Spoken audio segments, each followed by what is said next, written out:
നമ്മളുടെ പ്രോഗ്രാം മാതിരി പറഞ്ഞ മാതിരി ചുറ്റമ്പലത്തിൻ്റെ പണി ഏകദേശം എല്ലാം കഴിഞ്ഞിരിക്കുകയാണ്. ഇനിയിപ്പോൾ അടുത്തത് നമ്മൾ പുറത്ത് ആ നടപ്പന്തലിൻ്റെയാണ് ചെയ്യാനുള്ളത്. പിന്നെ ശ്രീകോവിലിൻ്റെ പണികളുണ്ട്, നിലം ഒന്ന് ഇത് ശരിയാക്കണം. ഇവിടെ എല്ലാം കൂടെ ഇതൊക്കെയാണ് അടുത്ത പരിപാടികൾ. ചെയ്ത പണികളെല്ലാം നന്നായിട്ടുണ്ടെന്ന് പറഞ്ഞു. ബാക്കി പറഞ്ഞു. അതിപ്പോൾ നമ്മളിപ്പോൾ ഈ ജീർണോദ്ധാരണത്തിൻ്റെ ഭാഗമായിട്ട് ഇപ്പോൾ ചുറ്റമ്പലാണ് നമ്മൾ മെയിനായിട്ട് എടുത്തിട്ടുണ്ടായിരുന്നത്. അത് പൂർത്തീകരിച്ചിട്ടുണ്ട്. പിന്നെ നമ്മുടെ അതിൻ്റെ അഡീഷണലായിട്ട് പല വർക്കുകളും നമുക്ക് വന്നിട്ടുണ്ടായിരുന്നു. ഇതിൻ്റെ ഒപ്പം തന്നെ നമ്മുടെ ഗണപതിയുടെ ശ്രീകോവിൽ കലവറയുടെ തട്ട്, ശ്രീകോവിലിൻ്റെ തട്ട്, പടിഞ്ഞാറ് വാതിലൊക്കെ നമ്മൾ അഡീഷണലായിട്ട് വന്നിട്ടുള്ളതാണ്. പിന്നെ നമ്മുടെ ഈ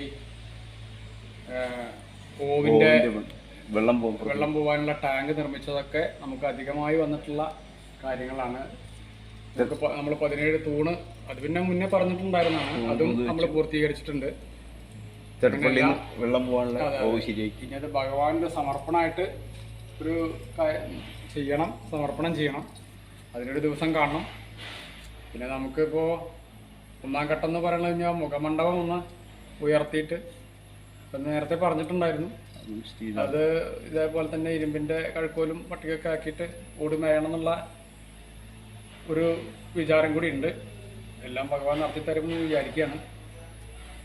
നടത്തിത്തരും. ഭഗവാൻ ഇതുവരെ നമ്മളെ പരീക്ഷിച്ചിട്ടില്ല.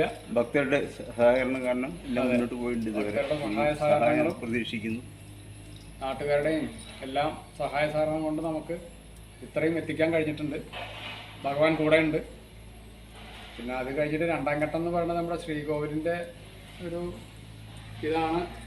എൻ്റെ തേപ്പൊക്കെ കുറേശ്ശെ പ്രശ്നത്തിലാണ്. 42 കൊല്ലമായി ഇട്ടുണ്ട്. ഇപ്പോൾ തൽക്കാലം പെയിന്റ് അടിച്ച് വെച്ചിട്ടുണ്ടല്ലോ. തൽക്കാലം കാര്യങ്ങളൊക്കെ ഉണ്ട്. അത്ര പെട്ടെന്ന് നടത്തേണ്ട ഒരു കാര്യമല്ല. എന്നാലും അത് ക്രമേണ അത് ചെയ്യേണ്ടതായിട്ട് വരും.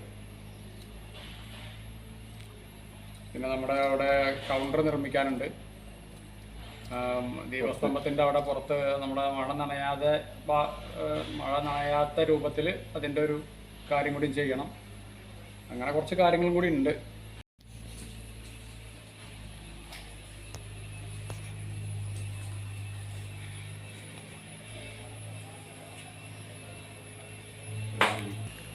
ഇതാണ് ഗണപതിയുടെ ശ്രീകോവില്.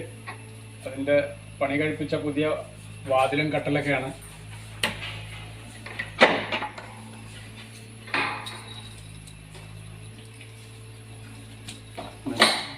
പിന്നെ തട്ട് എല്ലാം മാറ്റിയിട്ട് ചുമരുകൾ തേച്ച് വൃത്തിയാക്കി വൈറ്റ് വാഷ് ചെയ്തിട്ടുണ്ട്. 15-ാം തീയതി ഗണപതിനെ കൊണ്ട് പുനഃപ്രതിഷ്ഠ ചെയ്യും. ബ്രഹ്മശ്രീ ഇക്കാട്ട് നാരായണ നമ്പൂതിരി അവരുടെ കാർമ്മികത്വത്തിൽ, രഞ്ജിത്ത് തിരുമേടിയും കാർമ്മികത്വത്തിൽ ഗണപതിനെ ഇങ്ങോട്ട് പുനഃപ്രതിഷ്ഠ ചെയ്യും.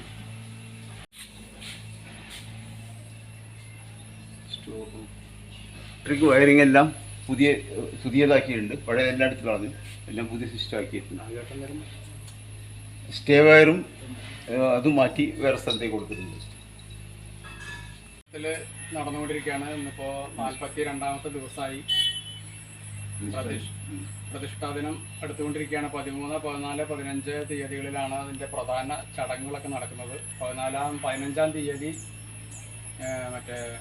ആണ് മഹാഗണപതി ഹോമത്തോടു കൂടി ചടങ്ങുകളും അതിൻ്റെ പൂയം നാളായ അന്ന് പ്രതിഷ്ഠാദിനം നടക്കുന്നത്. അതും ബ്രഹ്മശ്രീ കാട്ട് നാരായണ നമ്പൂതിരി അവர்களுം രഞ്ജിത്ത് തിരുമേനിയുടെ നേതൃത്വത്തിലാണ് അതിൻ്റെ എല്ലാ ചടങ്ങുകളും നടക്കുന്നത്.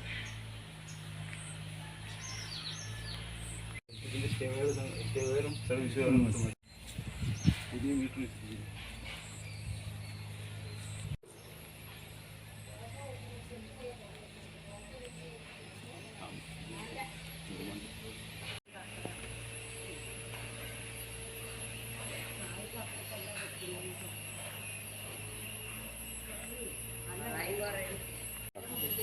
നമ്മുടെ പ്രതിഷ്ഠാദിനത്തിൻ്റെ ഭാഗമായി നമ്മുടെ മാതൃസമിതി അംഗങ്ങൾ വൃത്തിയാക്കൽ പ്രവൃത്തി നടത്തി ഇനി പ്രതിഷ്ഠാ ദിനത്തിന്റെ വഴിപാടുകളാണത്.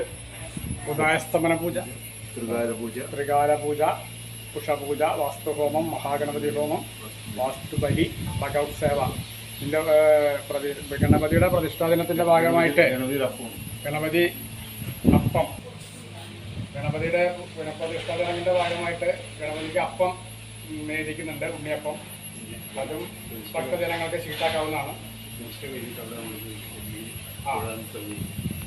പ്രതിഷ്ഠ പ്രതിഷ്ഠയുടെ ചടങ്ങിന്റെ ഭാഗമായി അവിടെ ഭക്തന്മാർക്ക് കാണിക്ക അർപ്പിക്കാവുന്നതാണ്. അതിനുള്ള സംവിധാനവും ഭരണസമിതി ചെയ്തിട്ടുണ്ട്.